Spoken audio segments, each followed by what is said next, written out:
CBS News White House and Foreign Affairs correspondent Margaret Brennan is following the very latest from Washington. It is particularly significant that the White House issued this statement, not just promising that the Syrian military would pay, but Bashar al-Assad as well. What's been the reaction from diplomats to this? Well, it's interesting because last night you also had a very strong statement from America's top diplomat at the UN, Nikki Haley, our ambassador there, who tweeted that any kind of further attack from the Assad regime would mean the U.S. would hold its patrons, Iran and Russia, responsible.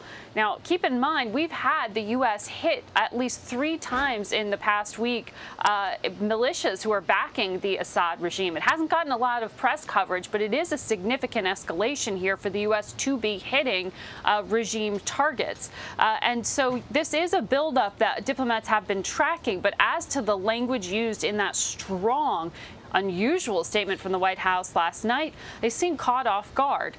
It's not clear just what this activity, as I said, adds up to. We do know that France's president will be speaking with President Trump this morning. Syria will be one of the topics there, and France has made clear that they are tracking these same reports, and for them, the use of chemical weapons is a red line. They will not go to Parliament to ask permission to act, something President Trump also, remember, did back in April. He didn't go to Congress and consult. He went straight to firing off 59 missiles at that air base. But when that strike was carried out, it didn't destroy the chemical weapons depot. That's why you're seeing that activity at that very same depot right now. It was meant to dissuade, and apparently it didn't dissuade all sorts of activity. We also know that U.S. and European officials track more than 200 individuals who are directly related to that chemical weapons program. It sanctioned them, and so you can imagine that these are some of the individuals that are being watched right now.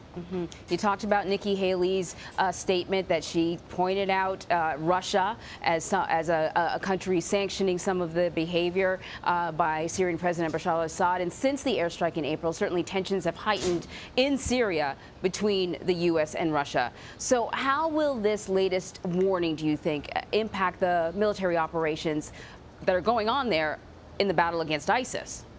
Well, that's what's so interesting, as you point out, because in that area where the U.S. and Russia do speak to each other to try to deconflict, in other words, not hit each other, where they're both flying planes, you had a very tense phone call yesterday where Russia's top diplomat, Sergei Lavrov, spoke by phone with Secretary of State Rex Tillerson and raised concerns about these past U.S. strikes on militias backing the Assad regime who have threatened or been perceived to have threatened U.S.-backed fighters in this region where they thought they had an agreement that there wouldn't be any kind of real activity. And so that has led to an increase in tension, but this is a stronger position that the U.S. military has been taking, something they didn't do under the Obama administration, to say, if you threaten these U.S.-backed fighters, we will strike back against you. Now, those are fighters backed by Iran, but remember, they are somewhat aligned here with Russia itself as well,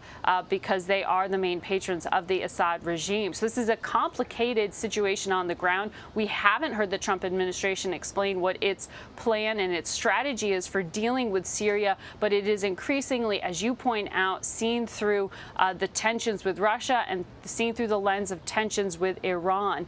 So this is not a conflict that you should set aside. This is a real hot conflict right now. Besides the fight against ISIS, you are increasingly seeing U.S. and Russian warplanes and U.S. and Iranian fighters headed for conflict here. It is all very concerning. We're expecting to hear from Nikki Haley later on. She's supposed to be talking about budgetary things, but hopefully she'll also offer some clarity on what's happening in Syria. Margaret Brennan, thank you so much.